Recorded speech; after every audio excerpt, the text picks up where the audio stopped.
Yeah. So One. wait, where was I? What was I saying? We kept getting interrupted. Yeah, I mean the fear of so that once you step into who you really are and who you want it to be all the time, you knew, right? That you know Yeah. so like I said, you're living multiple versions of yourself, but one or maybe half. So if you have 4 versions, that one is really you, and that's behind the scenes. And if you're lucky, maybe it's half. It's one or half. And the spaces that bring yourself out, you know instantly. It's Yeah. like it feels so good, man. You know where you feel at home. Oh, it feels so good. And eventually you get sick of the other versions. You know, you're sick of you're holding up the mask and you know it's not you, and it's exhausting, you know. A lot of the time, I feel like there are aspects of the other people you pretend to be, or the other characteristics you have to fake that you do like, because you wouldn't do it for nothing. Yeah. And also, yeah, I suppose we can't rule them all out, eh? There has to be some either need or desire for you to make those masks. Otherwise, why would you do it? Yeah, I think it's the pressure, you know, like certain environments dictate how much of which version of you can come out. So I mean, like I said earlier, it's difficult to capture genuine human conversation because right now, this environment, it's dictating that maybe I need to present the socially presentable version of me, the one that you know from like social media or digitally, my presence.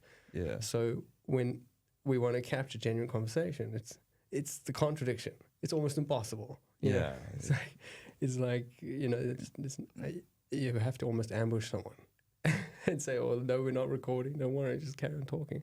So that's why I usually like recording before we actually start speaking. Yeah. Because it's comfortable, and that's when real conversation comes out, and you'll find that, it's what you really want, the gold. Yeah, like you're not there focused on the camera itself or what are people going to think or whatnot. Yeah. Start recording a little bit before we know we're recording. People just chatting, chill. There's no stress. I've got some gold from the previous recordings when you guys didn't know that I was actually recording. And that's when I thought, yeah, so this contradiction of masks, you know. So before we're recording, before we hit record, you guys might be relaxed. And then once you know that it's rolling, I'm not saying it's a different version, but I think whether we like it or not, there's a switch that goes on. Yeah, it's human nature. It's like, can't fully control that. Cannot escape it, yeah. So yeah, like I said earlier, it's a bit exhausting to maintain so many different masks. And what I found, even through this process, this project, is that a lot of people are also tired of keeping up certain masks. And the one true self that they're afraid to let the world see, I'm saying I want to see it. And people are like genuinely relieved, I would say, even to hear that news. And I would say even for myself, it's quite emotional because I'm also glad to tell myself that I can be myself. It's you know, the project is for everyone, and I've seen Fortune and myself also say, you know, we've become okay with who we are. So yeah, it's been really interesting to observe. Yeah, I feel one of the issues that comes with always constantly wearing a mask and stuff like that is you can never truly find the environment that is good for you. Because if you're always wearing the mask, when are you going to get the opportunity to enter those environments? Yeah. Oh man, that is a difficult topic. You're right, because and what I've done, I find a lot of my true self is when I am alone and when I escape. So it's rare, but I have to intentionally remove myself from environments where I'm aware that I'm pretending. And you have to be quite conscious of that. Yeah. So you have to stop, you have to pause and you go, if, you know, what I just said, is that really me? Is that how I feel? Is that genuine? Does it, you feel it, you're like, I mean, you know. And so once you remove yourself, you have to, you know, you're a bit lost at that point. Yeah. You got 4 masks, but there's this mystery mask that maybe is the real you. And let's say you just go disappear into the forest for a couple of hours, go for a hike, and you start thinking, and you'll say, what do I want to do? What ignites that fire inside me in my chest that makes me, it's like, I'm energized by this. And the Fortune said it last time, and when he spoke to you, was there's things that give you energy, and he spoke about, like if you're studying marketing or something, like, oh, marketing. Yeah. You reach that point where you have to study something and it feels like a drag. You have to unfortunately follow through on those things. And like you say, you're stuck in these environments where you never get a chance to find the real you. You have to intentionally make the time for it. Intentionally, whether it's a creative act, whether it's going into nature. You have to do it almost religiously, because also you'll find that you say you've found yourself, but this new thing that you think you are, you're continually evolving with it. And if you're consumed by it, you lose yourself in the act.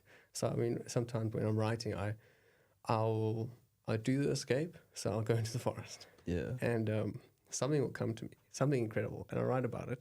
And I'll write without any effort for about 4 or 5 hours, and you like 10,000 word essay. And sooner or later, you're now in the writing. You're not in the space that inspired it. So now it's back to, no, I wouldn't say mask, but now the effort. So it's this: you're in the effort, and that's fine. You have to execute, but you have to be pulled back to the original inspiration. And so in and out consistently. And you can never stay in one or the other, right? Because if you're always in the inspiration space, but you're not executing, unfortunately, the world doesn't really have use for that. Yeah. And if you're always executing, but you're not in that space where you're finding your invisible mask, the mystery mask, well, then it's not your genuine work. It's not you. You got to put a piece of you in your work. Yeah. I believe it. That's how I believe, at least. Yeah. That's how you make your work stick out and actually your work, Yeah, absolutely. I think also part of your identity is that you, at least I feel like, you are, part of you is in your work and your career and what you choose to do professionally. And I struggle to think of an example where you just do something that's not self-expression. Most things are a form of self-expression. You get up in the morning, you put clothes, it's a form of self-expression. 100. Everything is a communication of a part of you to the rest of the world. And you have to always return, like I said, to that mystery master, the one that no one knows, not even yourself. and it's quite confusing, I must say. It's an uncomfortable thing to say. There's the true gem in me. It's out there, probably in the forest, and I've got to go and spend a couple of hours just figuring it out. And it's quite amazing. It's almost guaranteed that it'll come to me, because I've reached that space where I've got to intuitively feel for it and think and go, okay, this is an interesting idea. Let me follow this lead. Maybe this, and you have to be incredibly inquisitive and open to the idea that you are not a fixed version of you. You are not concrete in your ways. I'm a strong believer in this. This is what personal growth is, right? You say the human is exceptional in the way that we can be whatever we want to be. Yeah. There's no animal on the planet that can do that. A cat has to be a cat. Yeah. I mean, they might have different temperaments, but we can go, okay, I was born and I want to follow this career path. And if you're not happy, or if things are not working out, you have the full power to change that. Now, some people go, well, I don't have the hours to commit to a career change, or I don't have the hours, like you say, to find this mystery mask. And my response to that is, if it matters enough, you can find the hours. Yeah, you make the time. You make the time if it matters enough. And yeah, that it has to, if you start thinking it's life or death. Now people think life and death is the physical life and death, and that's quite a flawed way of looking at it. You essentially, I would like to think, die and born every day. Every day. Because your experience from yesterday informs your new version of you, and you have the power to influence that. So you had the power, for instance, to say yes or no to coming on the first version of the podcast. Yeah. And then you had the power to say yes or no to this one. Yeah. So what you're doing now is you're influencing who you will become tomorrow.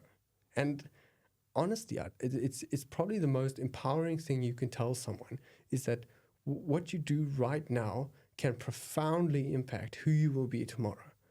It's not just life or death in a physical form. You will die. This version of you die, in inverted commas, to be reborn into what you will be tomorrow. And that's the basically the fundamentals of personal growth, is to say, this current version of me I'm not so happy with, I can change. And I just have to prioritize it enough. Yeah. So like I said, put in the time. It's difficult to make those changes if people don't expose themselves to new environments and new situations. Yeah. So that's the level. It's such an intense level of self-awareness and consciousness. It's and I mean, like I said to you previously, is I found myself in environments where versions of me have come out that I would have never, ever seen before. Yeah. For good and for bad. And the bad environments, the ones that have brought out, let's say, some sort of dark side in me. You struggle to see it in the moment, but you look back maybe a month later or 2 months later and you say, this was potentially a toxic environment. And this mask that I had to wear, where I was the bad guy, the bad boss, where, I had to punish people, not inspire them, but punish them. That guy I don't want to see again. That mask we're permanently shutting down. Yeah. It's no good for me. It's no good for humanity. And it's no good for the people directly impacted with confronting that mask. So, I mean, I've had environments like that. And like I say, it's hard to see it in the moment. But if you generally hold values in your heart of right and wrong, then when those times come, you'll grapple with it, but you will not stay there forever. You cannot. Yeah. I think you'll know soon enough. Look, the world will make a way of getting you out of that place. This is just how I believe. If you are firmly, you hold these beliefs and you hold them strong enough, but you won't quit, you'll be fired. If you hold them strong enough and you struggle to leave that environment, the environment might cease to exist. So let's say you'll have an opportunity elsewhere and you will take that opportunity. So you might struggle with, I mean, what was the original thing? Like it's all about environments, and I agree, it is. Yeah. But you have to be ready for the right environment, and then you'll change. And you have to be, so like I say, I struggle with saying I'm right now in the wrong environment, but I do know that if the right environment arises, I will take it. Yeah. You're not always, that's a privileged position to be in, right? To say, I mean, not everyone can have the opportunity to go, I hate this job. It's making me a really bad person. Yeah, that was actually linked to my next question. Yeah. Like, what would your advice be to people that are forced to wear their mask because of certain responsibilities, like family, kids, rent? No, absolutely. I mean, we're not. I can't like exclude those situations. Like that is life, and so part of being in society means you have to play certain games and wear certain masks. And I don't think that's a problem. I think it's actually kind of important, right? Now, I might make the mistake of wearing my heart on my sleeve, basically, too often. And so that makes you vulnerable and open to being hurt. So I think it does serve a purpose for the people who say, okay, you have a version of you for your family, a version of you for work, all these different versions. But I do think that if you've never stopped to question or realize that there are different versions of you, then there's a part of you that has never been explored. Yes. So that's more of, I'm not saying you have to find it, but asking the question is often a good start, because asking the question already implies that let's say, receptive to being a different version of you. But if you never ask that question, You're more or less locked in. You're locked in and maybe, let's say, less conscious. Okay. And so maybe there's a lot of things going around in your life that you don't know why they are happening. It's more like you haven't confronted the true you ever if you don't ask the question. So I don't mind if you don't get rid of the mask, but at least ask the question. To me, it's asking the right questions, not even answers, but the question. If you don't like the environment, but you never ask the question, it's the equivalent of going to the same restaurant week after week, ordering the same meal that you hate because you're too scared to try the rest of the menu. Basically, too scared.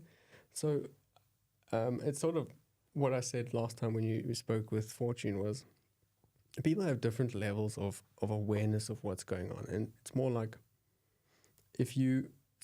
being too scared is one of them. But let's say it's this thing I don't know or understand and I'm not even noticing it. And that's like a deep level of, I would say, ignorance in my opinion. And then there are things like, so there's things like, I do know it's there, but I am afraid to confront, like you're saying now, too scared.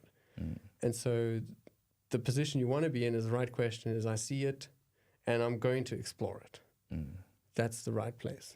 But it is comfortable to not do that. It's comfortable. I mean, it's really comfortable, but you will face, sooner or later, you'll have to face it, I feel. You cannot escape it. Yeah, whether you like it or not, if you don't choose to confront it, it's going to confront you. Yeah, and it'll confront you in ways, again, it's like people, we don't want to see maybe below surface level, but if you don't confront it, next thing you know, you're having a dispute in your workplace. Yeah. Because maybe you did not confront your true self. Yeah. And your true self, when I say true self, is your dark side and your good side. But your dark side is what is arising when you have a fight with someone. And if you don't recognize that you have these flaws and these defaults that you're falling back on, you end up thinking that you are right when that's not always true. You end up fighting with people and not understanding why you're fighting with them. So exploring that mystery mask, I think, is really important. And the consequences, it's, if you think there's no consequences, you're wrong. Like there are consequences for not exploring yourself, not asking the right questions. And it'll come through eventually and you can't escape it. I don't think so. What's your opinion on people that don't believe they have a dark side? Now this one's good. This is good. So like I said, the worst workplaces I've had, I've seen a dark side of myself that are, worse than I'd like to admit. And the people who think that they don't have a dark side, I would suggest that you need to be thrown in the right situation and you will find it. But please do not think you do not have a dark side. It is there. Yeah. And it is frightening. Everyone's capable of anything, given the right circumstances. Absolutely. And I've written about this too, is that, we had those riots in Durban and the looting and all of that 2 years ago. Yeah. And I looked at that from different perspectives and I explored how would I feel from, different economic backgrounds. And the realization is that your dark side is sort of waiting in abeyance. It's sitting there sort of, what is the word now? I'm lost. It is waiting for the right opportunity. And it's part of human nature. I say it's part of instincts, it's part of survival. And if you were to say to someone in a privileged position to go and rob someone, they won't do it. But change the situation where they're suddenly very desperate economically, and it makes perfect sense to me why certain things happen. It makes absolute sense. And so even though I've studied a bit of law, the question I've had from a big high-level legal perspective is the idea that we can do right and wrong is now just a matter of person and circumstance. Yeah. And it's hard to now judge anyone, which becomes it becomes quite controversial. I'm not saying you can justify certain things because there is right and wrong, but if someone has nothing and it's a matter of survival, I believe that there's an onus on us who are doing the judgment. We have to go further than just bad. We can't just be, that's bad, we're going to punish you now. There's a deeper level of empathy that we need to have for people. Yeah. We need to take the effort to actually try and understand their perspective. Of course. And it's too much work for most people. It is a lot of work. It's too much work. It takes time. It takes looking past, because you get the news and you get flooded with information that says, this is happening and it's all very bad. So now, if I'm a busy person, how do I find the time to investigate the truth? Yeah. The truth might not even be out there. Yeah. So all of these people, let's say, that did the looting, how do I find out, what circumstances were these people in? Were their acts justified? I don't know how far you can go with that. Do you say, taking another's life? This becomes quite controversial. Yeah. And what I will say, I'm prepared to put my life on the line for this, is that we are still animals. Unfortunately, people think, for some reason, society is separate from the animal kingdom. But within us and related to our dark side is that we have instincts, we have, desperation for survival that I believe will kick in. And it's not like we are above the natural order of the world. You know? And if you go and observe nature and biology, you'll find that it's also pretty bloody brutal. Very extreme. Yeah. So we've tried to civilize things, and I believe it's quite ethically complicated, and I like exploring it. It does get controversial, but maybe I won't say too much. Fair enough. Yeah, fair enough.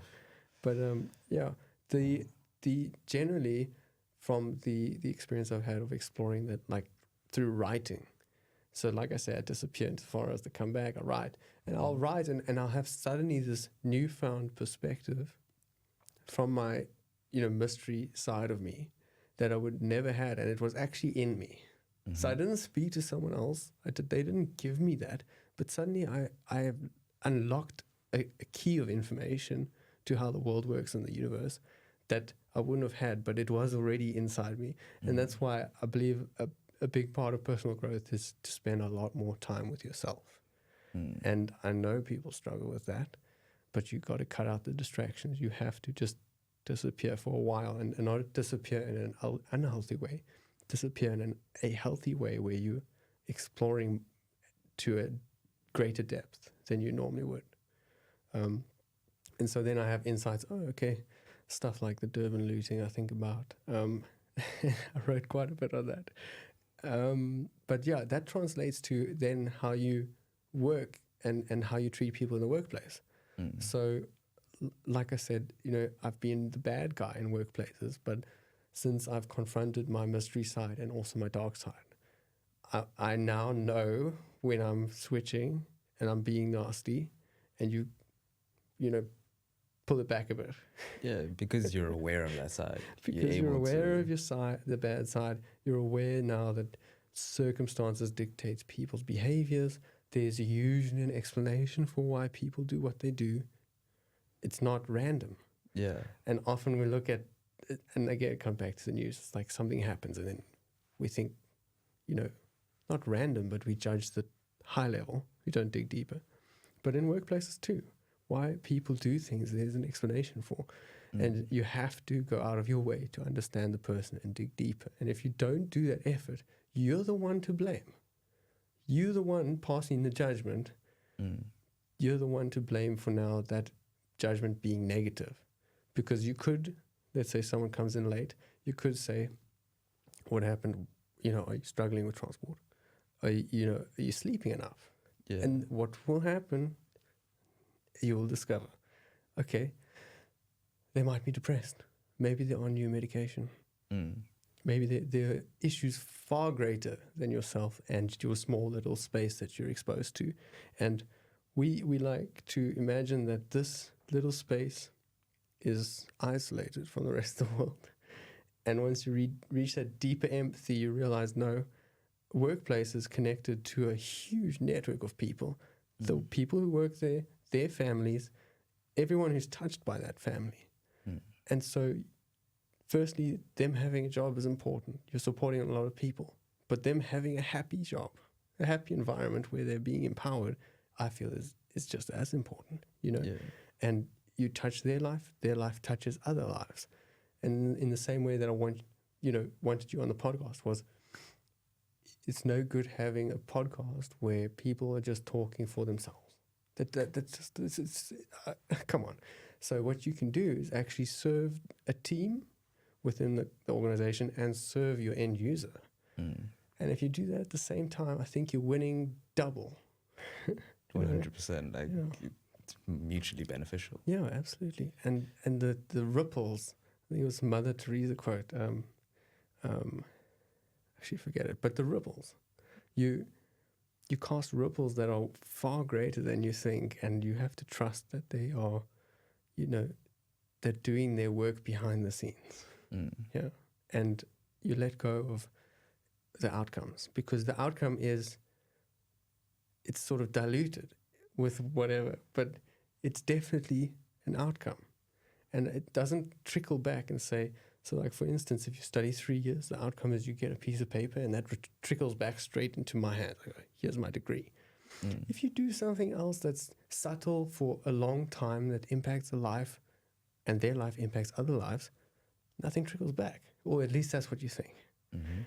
But at a societal level, I feel like we will benefit, but I can't point to it and say that's it. I can't point, and that's the issue with our we want effort and return, and it's a flawed way of looking at a lot of things, because it's not just return. A lot of the time, people also want instant return. Yeah, which is even worse now. Yeah, no, and we see it with our when we upload, and we'll see average view durations. We will upload shorts, and most videos won't be watched the full length. And the shorts, people struggle to watch a full short, maybe 30 seconds. So the temptation for me even is to serve up something that society wants. And I don't really believe we're going in the right direction, so it's hard. I have a message, and I want people to hear the full message. So do I make a short that's 15 seconds long, but it doesn't do the message justice? See? But at the same time, I can't make 30 minutes because not everyone's going to watch that full length. Yeah. So the contradiction of, I think people should, have less distractions and try and consume more of the meaningful stuff. But at the same time, the current environment of consumerism dictates that I should make super short, catchy. I mean, it might not even have any value. Maybe I should say nothing and take my shirt off. Things the way consumerism now for digital content is currently, yeah, and it's all more focused on like entertaining than being meaningful. Exactly, and I'm just believing that people have a sense that it's time to change, and I think they do, because we have seen feedback, and the feedback has been quite positive. So as much as people love the swipe because you get your shorts feed and you go through all your shorts, like, that's all right, you got that. But sooner or later, we're going to hold up an alternative, and we're welcoming people to join. We'll welcome you to a different path that might be more fulfilling. And people are receptive to it. And I'd say it's about time, especially with the rise of AI. I mean, I'm pro technology, but I also think that it needs to be balanced with the other side of things. 100%. You can't go full force into one direction. Yeah. And the disconnect that we experienced, let's say with the internet age, internet bubble, the 2000s, it's only going to get worse. It's only going to get worse. And I know a lot of our youth, it's stuff like loneliness, feeling like your difficulties are, maybe even ashamed for your difficulties, which is an interesting contradiction, because if you're struggling, it's just more evidence that you are a human and you're not a machine. So you should be proud of that. In my opinion, you should be proud that you feel. And emotionally, if you have emotions, this is something that should be celebrated. But as we keep going towards this direction of, it's like 15 minutes short, 15 seconds short, or, catchy content that has like zero depth to it. And we now have AI, you could talk to something and you don't even know it's a human. This kind of stuff, it contradicts the very nature of what it means to be a human, right? And we know, we feel it. It's you can only do so much of that, and then you have a weekend where you must go for a hike with friends. Yeah. And you have to do it, and or you have to have a bribe with the guys. Or else you feel yourself going crazy. You lose it. You lose it. Exactly. You enter this bubble, and you that mystery mask that I say I have to go and intentionally find in the forest. That version of me, it gets so small. It gets so faint and distant.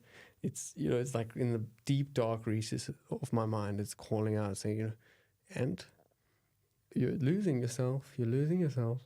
You've been like scrolling through something for like 2 hours now. Like, what's going on, man? And I find myself, sometimes it's like Reddit, LinkedIn as well. And you're just scrolling out. Hours go by. Maybe, half hours. Hours a bit long. But I do know that it is growing difficulty with people that just disconnects, switching off. So reality is hard. We're not saying like we can't sugarcoat it. Life is painful, and honestly, reality does suck sometimes. But the alternative can't be that I must, let's say, have a VR headset and strap myself down, and maybe I should IV drip the food as well, so I don't eat anymore. Yeah. This is where we're heading though, and it sounds messed up, but this is where we're going. People are running away from real life. It's the pain. Reality is really painful. You can't escape the suffering. We can't. And so another thing I would like to change the narrative on is, I've been through stuff, and the only way you can see positive in the suffering is unfortunately after you go through it. But I hope it's a comforting message, because there are people struggling, is that you come out the other side, you are definitely stronger because of it. You can definitely relate more with other people. You can connect at a much deeper level, right? So if you're struggling, I'd say, it sounds quite bad, but don't embrace, you don't want to embrace it. Mm-hmm. Embrace the idea that you will come out stronger, because it's true. I don't think there's a person you can speak to who hasn't gone through something, immensely difficult, and they would not tell you, I came out weaker. That just doesn't happen, right? Mm. But it's always hard when you're in it to see the context. But I can look back and say, thank goodness that I can relate at a much more intense level with people. If I had just not gone through anything, I don't know who I'd be, but I'm guaranteed not to be who I am now, Yeah. If you've never gone through anything, things become like so shallow. Yeah, and it's another thing I love to speak about, is that how do you know something is light? Well, because you know what dark is. How do you know what's sweet? Because it's like, well, what's salty? You cannot have one version of something, because it is contrast with another. You have to have both for the other to exist. Unfortunately, we are like comparative creatures. We recognize patterns. We compare this with this. So my joys, my greatest moments in life needed to be contrasted with the deep, deep, deep darkness, like those rock bottoms where there's no way out. And then, a year later, suddenly you're having the best day of your life. Those do happen. And we like to point at the bad stuff and then ignore the good. I do that. I have to admit, I do that. But I've had some good days. It's not all dark. Yeah. Yeah. It's a lot easier for people to remember the bad stuff than the easier stuff, because it hits you more, It does. And it's definitely a survival instinct to say, this is traumatic. This hurt me so much. I will avoid. And in order to avoid it in the future, you have to remember it. So you burn it into your memory, that the bad stuff, as a matter of survival, to avoid it. The good stuff is very easy to forget. Very. It takes effort to remember the good stuff. You Like, you have to remind yourself. Yeah, you have to hold on to it. Often you have a lot more going for you than you realize. You have resources and doors that will open, provided that you don't walk around being, and I'm guilty of this too, being negative and miserable, because those doors don't want you. We've all been guilty of it before. Yeah. No one's truly innocent of that. Yeah, no, that is true. All right. So we've got to wrap up in 3 minutes. Anything else? No, I feel like I want to hear from you. You. This is your second session. How are you feeling? I feel good. You feel good. Yeah, I love it. He loves it. He loves it. You see, this is the version of you. So I mean, it's the one that you didn't see coming, right? Because 100. I was initially scared, but like today, it was like I was ready. I was like, yeah, I want to do this. Yeah. This mystery version that is lurking out there, and what I appreciate in you is that you're open to it. Like I said, the question has to be there. If you don't have the question, you'll never step into what's waiting for you. So you were receptive. Yeah. And so now you're on this new path, and who knows how it's going to turn out. This is quite exciting. We just have to wait and see. Yeah, it's going to be. We keep recording, keep it up, and the world will try and pull you back.